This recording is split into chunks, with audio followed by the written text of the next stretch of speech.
Hello, fellow chefs, professional and novice. I want to show you how you can make a quick, fast, delicious, healthy chicken that everybody in your family would love, from your parents, yourself, to your children. Your kids will ask for it again. It's very simple. What you need is chicken with bones in, cut up. I buy this myself from Trader Joe's. I'm not advocating them, but it's they got the organic and pieces are cut up. Or you can buy your own chicken and cut it at home.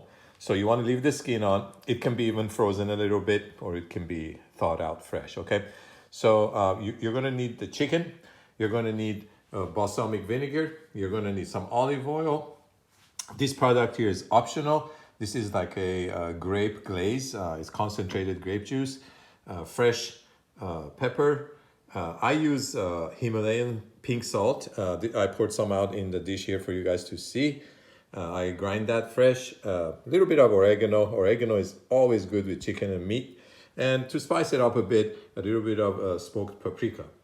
Now the herbs here I showed, except this is optional. If you can use that, it will make it excellent. Now there are some other optional items I use.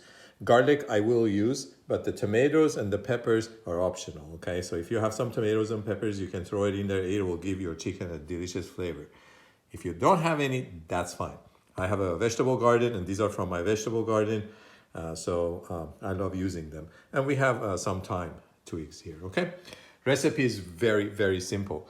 We're gonna salt and pepper, oregano, our chicken. We're gonna put some olive oil and vinegar on it, and we're gonna kind of rub it on the chicken. If you can get under the skin, rub some under the skin. Okay, I'm gonna do that, and I'll come back and show you what I do next. Okay, so as you can see, I've put the salt, pepper, oregano, paprika, a little bit of olive oil. The olive oil, what it does, I know there's a lot of skin on there, but the olive oil will give it a nice crunchy skin and glaze. So, a little bit more balsamic vinegar never hurts anything. This balsamic vinegar, when it gets concentrated, it's incredibly delicious. I will put a little bit more olive oil on this surface here. Again, olive oil is healthy and good for you. So you can use as many pieces of chicken as you want. I'm using a breast, a thigh, and a wing because I'm only cooking for two, and that's what we had. So, all right. So I'm gonna so up to here, along with the garlic, I like to put the garlic cloves whole as they roast in the balsamic vinegar. Oh my goodness, you people will fight for that piece of garlic, and it doesn't give you that garlic breath because it's well cooked. So let's see, up to this point is the basic ingredients you need. Now, if you want to go a little step further, spice it up a bit more, I put some cherry tomatoes, or any tomatoes. It could be tomatoes that are kind of at their due date, and they're really ripe and mushy, and you don't want to put them in a salad, so you can kind of put it in there. This is a sweet pepper. Actually, it looks hot, but it isn't. It's again from our garden. So the pepper gives it a nice flavor. Now, if you don't like the pepper flavor, don't do it. And we're gonna now take our glaze, and we're gonna go crisscross like that. Okay. This chicken dish is so delicious. It's actually my wife's recipe. And I don't know how she's going to react when she finds out I put this on YouTube, but I'm sure she would want everybody to enjoy this awesome dish. Now we're going to just garnish this with a few twigs of thyme. Like that. Again, you can't go wrong. Alrighty. So our chicken dish is ready to go in the oven. Now from start to finish, if I wasn't filming, it would take me 5 minutes to put this dish together, okay?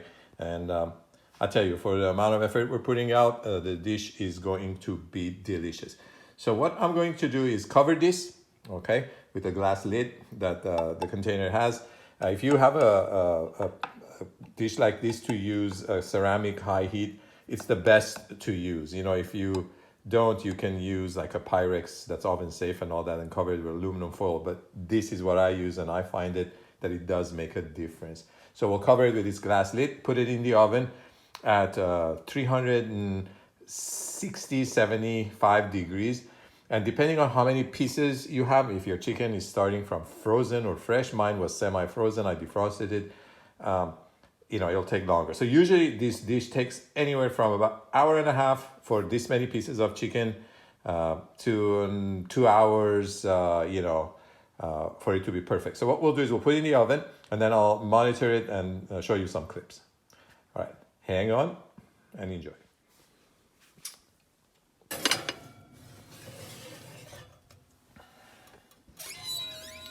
All right, so it's been an hour and 15 minutes since we put this in. I'm gonna take a quick look.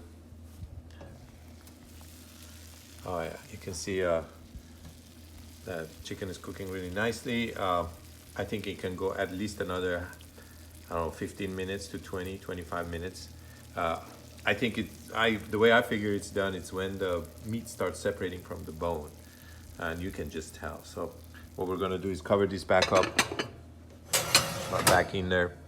There you go, another at least 15 to 20, 25 minutes. We'll check back. So here's our chicken, about almost 2 hours into it. You can see it's starting to fall apart. What I'm going to do is just turn the oven off, leave the cover on, close it down, and we're just gonna leave it cracked open like this. And we're gonna let it sit until we're ready to eat, okay? I'll show you what it looks like when it comes out. Okay, folks, so here we are. The chicken is out. We're ready to serve it. As you can see, it absolutely looks delicious. And I'll tell you, I'll show you how tender it is, okay? I mean, this chicken just falls apart on you. And this is a big piece of breast right there, just like that. And it's so good. Of course, the more fatty parts, like the thinner parts, the thigh, so is much more tender. It's my favorite part. This chicken, besides the fact that it's delicious and everybody in your household will love it, it fills your house with such incredible smell, which these two have been smelling all day. So it makes a house a home, the smell of the food. So